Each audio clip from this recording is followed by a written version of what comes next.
Alhamdulillah. Wassalatu wassalam ala Rasulillah wa ala alihi ashabi ajmain. Amma ba'd. A'udhu billahi minash shaitanir rajim. Bismillahir rahmanir rahim. Kul ya ahlal kitab ta'alaw ila qalmatin sawa'in bainana wa bainakum alla na'budu illa Allah wa la nushrika bihi shay'an wa la yattakhidha ba'duna ba'dan arbaban min dunillah fa in tawallaw faqulu ashhadu bi anna muslimun. Rabbi shrah li sadri wa yassir li amri wahlul 'uqdatam min lisani yafqahu qawli. Respected Brother Abdurrahim Green, Brother Zakir Ahmed, Brother Ashraf Muhammadi, my respected elders, and my dear brothers and sisters, I welcome all of you with the Islamic greetings. Assalamu alaikum wa rahmatullahi wa barakatuh. May peace, mercy, and blessings of Allah subhanahu wa ta'ala, of Almighty God, be on all of you. The topic of this evening's talk is similarities between Hinduism and Islam. I started my talk by quoting a verse from the glorious Quran, from Surah Al-Imran, chapter number 3, verse number 64, which says, Kul, ya ahlal kitab, say, O people of the book, ta'alaw ila kalmatin sawa'in bainana wa bainakum, come to common terms as between us and you. Which is the first term? Allah na'budu illallah, that we worship none but Allah. Wala nushrika bihi shay'an, that we associate no partners with Him.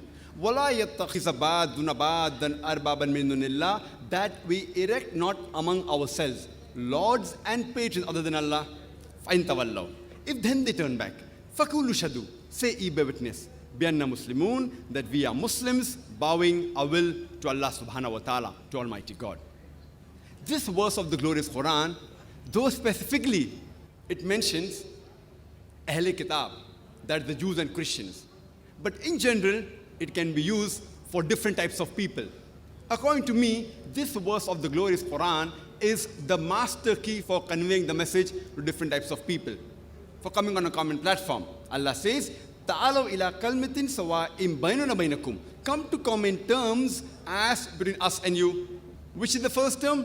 Allah na'budu illallah, that we worship none but one Almighty God. Wala nushrika bihi shay'an, that we associate no partners with Him. In order to understand any religion, it is not appropriate to try and understand a religion by observing what the followers of that religion do. Because many a times, the followers themselves are not aware about their own religions and about the scriptures. Therefore, the best and the most appropriate method of understanding any religion is to try and understand the authentic sources, the authentic scriptures of that religion. If we have to understand Hinduism, we have to understand the authentic sources, the authentic sacred scriptures of Hinduism. And the most sacred scripture in Hinduism are the Vedas. The Vedas are followed by the Upanishads, by the Itihas, Ramayana, Mahabharata, Bhagavad Gita, by the Puranas, Manusmriti, etc. So if we understand the Veda and the other Hindu scriptures, we shall understand Hinduism in the correct perspective. If we have to understand Islam, we have to understand the sacred scriptures of Islam, that is, the glorious Quran, which is the last and final revelation of Allah subhanahu wa ta'ala, of Almighty God, to the last and final messenger, Prophet Muhammad, peace be upon him. And in order to understand the Quran, the supplementary source in Islam is the Sunnah of the Prophet, the authentic ahadith, the authentic saying of the last and final messenger, Prophet Muhammad, peace be upon him. So if we have to understand Islam, we have to understand the glorious Quran and the authentic sayings of Prophet Muhammad, peace be upon him.